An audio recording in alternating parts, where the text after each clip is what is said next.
Hi, Judy.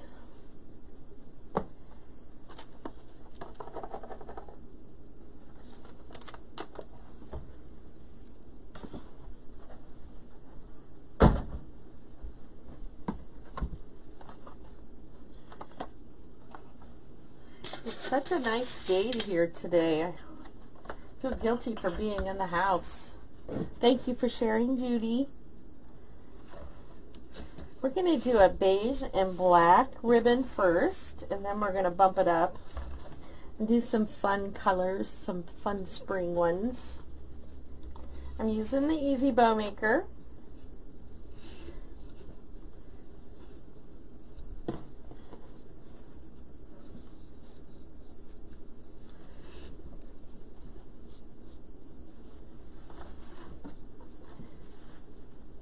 We're just going to do 2 loops of these on each side, and then we're going to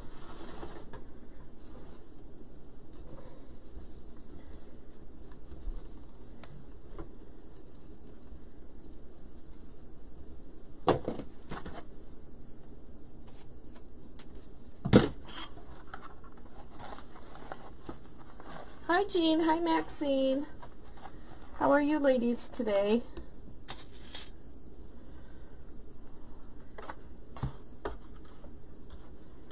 We're going to put one, or I'm going to do this one next. I'm just going to put one of these in. I love this one because it's got some sayings on it. Like, Southern, Sweet Tea, Bless Your Heart, Magnolia, Cute as a Button, Fixin' To, Lord Have Mercy, all the Southern sayings. Hi, Millie.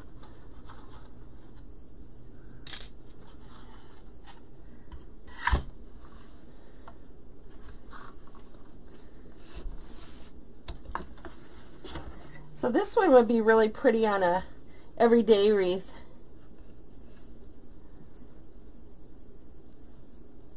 Oh, Judy, you'll be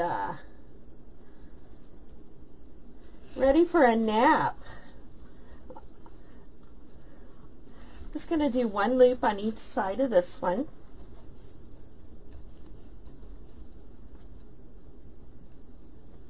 Actually, you remember how I told you, see, I don't want any of this to be upside down on one side? So I'm just going to show you what I do. So I'm going to measure my ribbon tail. That's the ribbon tail. So what I'm going to do is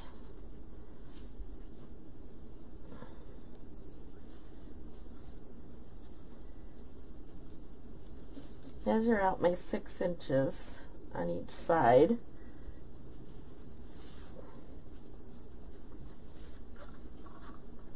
I'm only putting one of these in, but I want to make sure that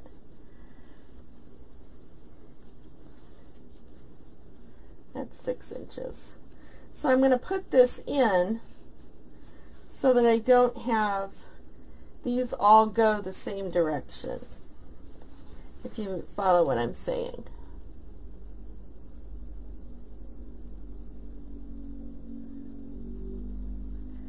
Oh, there you go. You're nice and busy.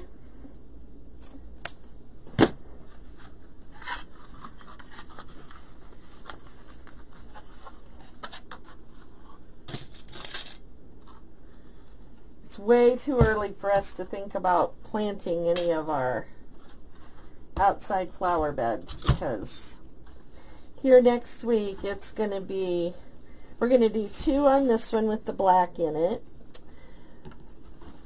Hi, Shirley.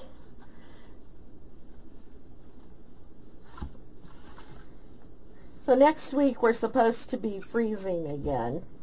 Yes. We usually don't until after Mother's Day plant our outdoor beds here in Iowa, because it just don't pay.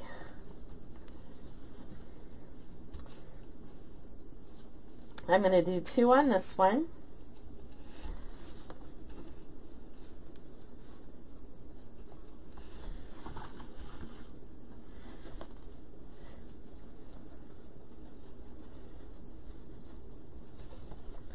I fluff mine as I go, you know. That one down, this one down, that one up.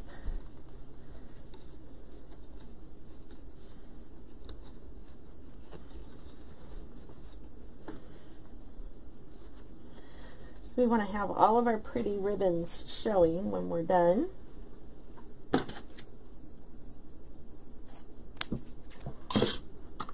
Hi, Myra.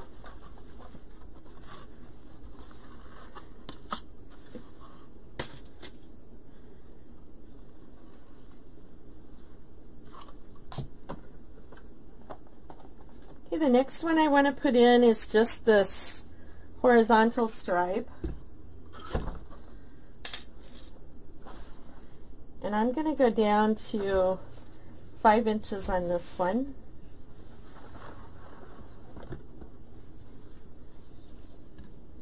And I'm going to put 2 in on each side of this one.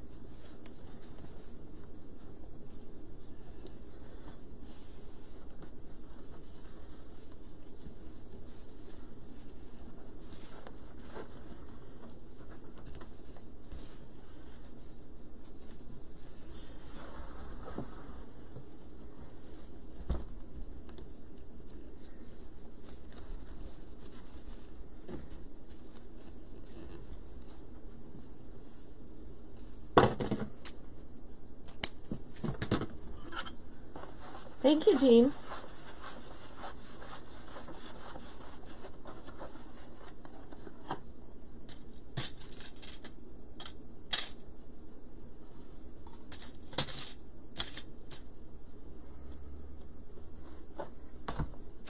Okay, I'm going to borrow this one from that one I'm going to use. Now we're going to put in a small black stripe, and this one is a vertical stripe. So we've got horizontal on top of vertical.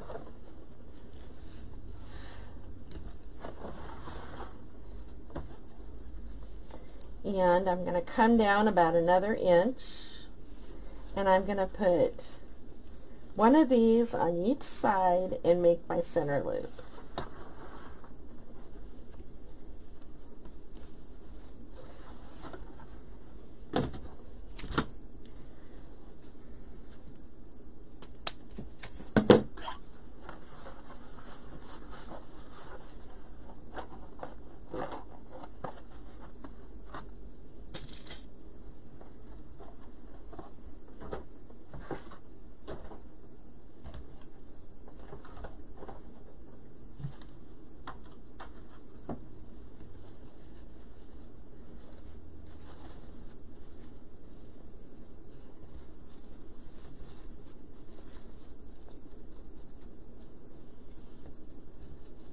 I'm going to come in with my zip tie.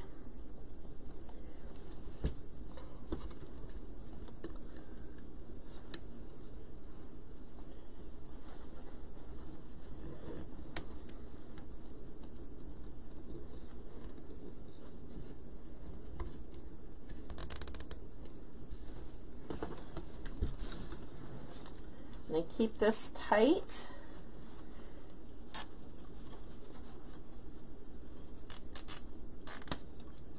Well, I've never had a zip tie break on me before, so that's a new one.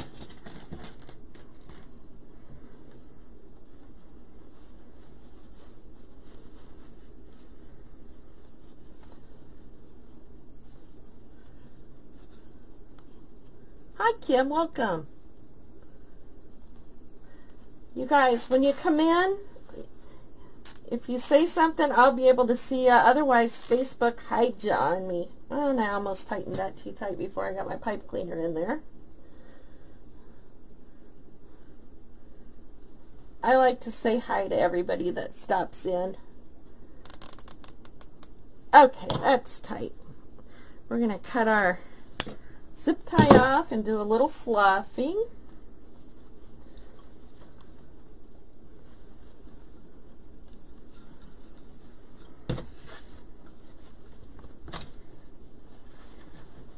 If you guys don't have the Easy Bow Maker, I suggest you get one. I think it makes the prettiest bows.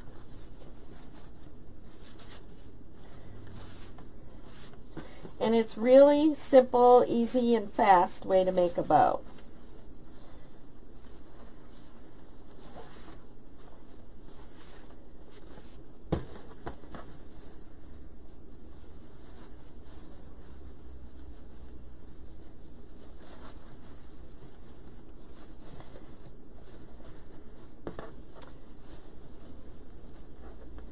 I love the ribbons that this bow maker makes.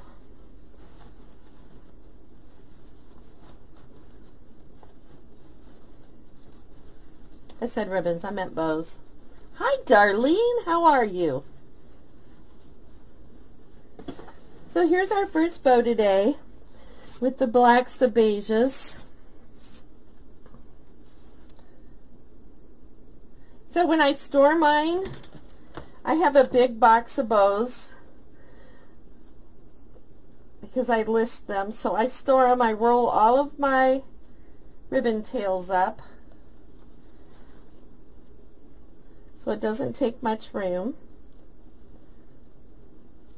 And it keeps them nice and pretty. So when you take them out of the box, all you do is just give them a little shake and your ribbon tails are all curled for you. And you can cut these down to whatever size you like. I keep all of my ribbon tails at 16 inches.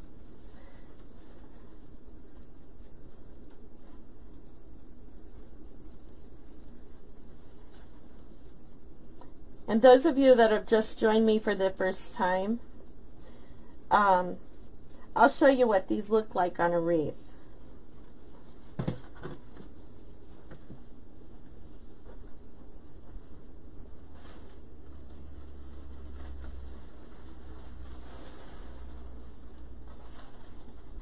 Okay, so this is what they look like on a swag.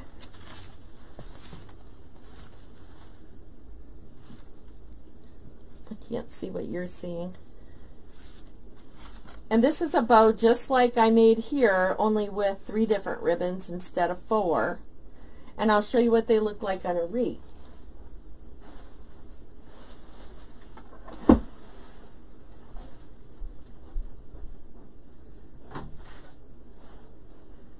This is one that I did the other night. So you see how pretty those are? The way the tails just curl up on a wreath.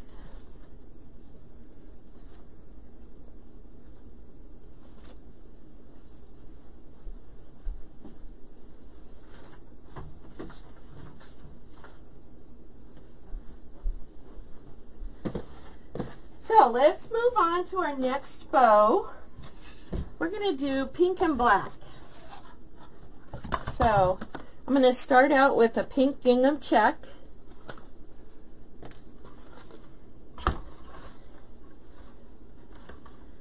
And again, 16-inch tails. And this particular bow maker has 1-inch measurements on each side. So there's 8 inches on this side and 8 inches on this side, and it's marked every inch. So we're going to do 6-inch loops.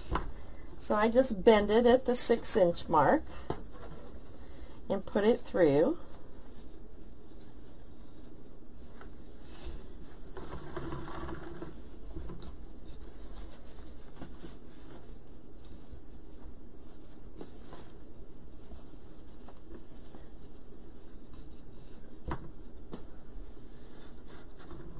Hi Ellen, welcome.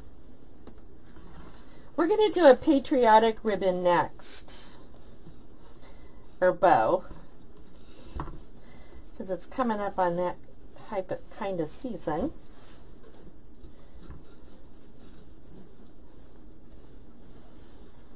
So once you've made your loops,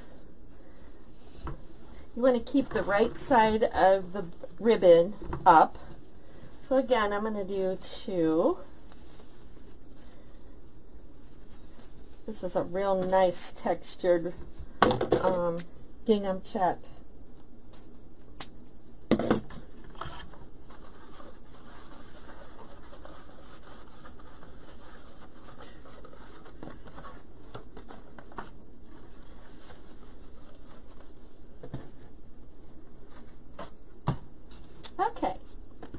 So next, I'm going to put one loop on each side with this one. I hope I have enough. I should.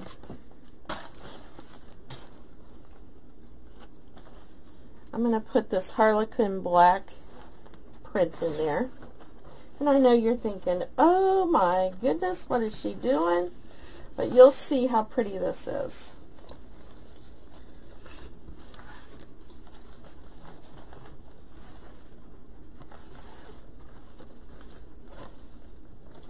And I'm going to keep this one at 6 inches also.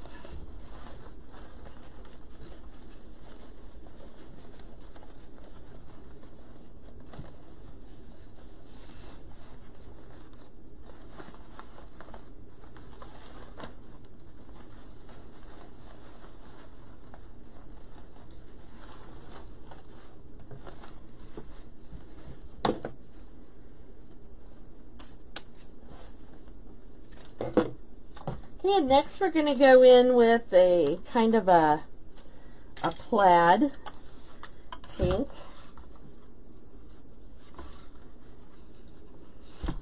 So we're mixing up all kinds of patterns, but we're keeping true to our colors.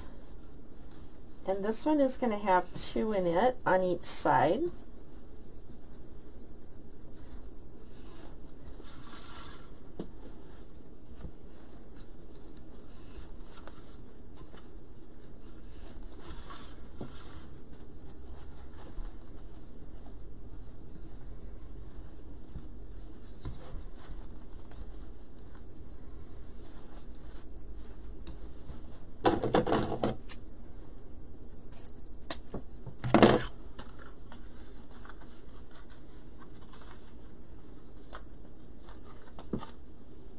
And then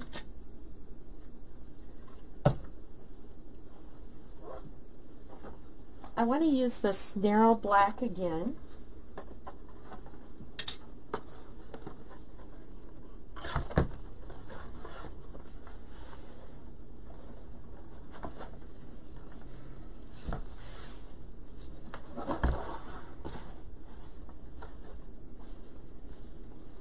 And we're going to come down to 5 inches for our narrow.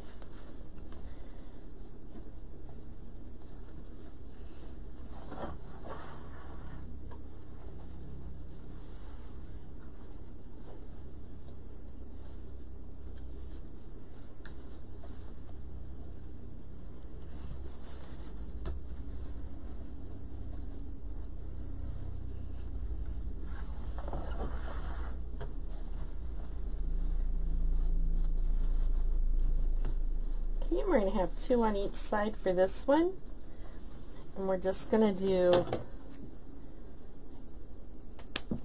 another small stripe.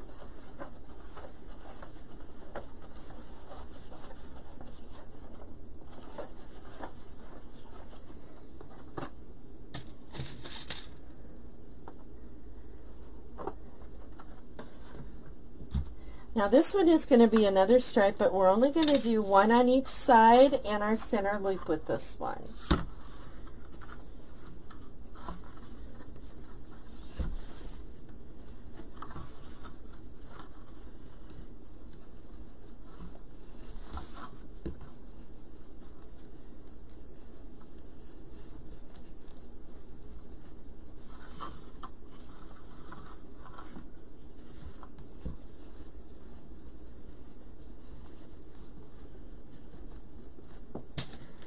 Get my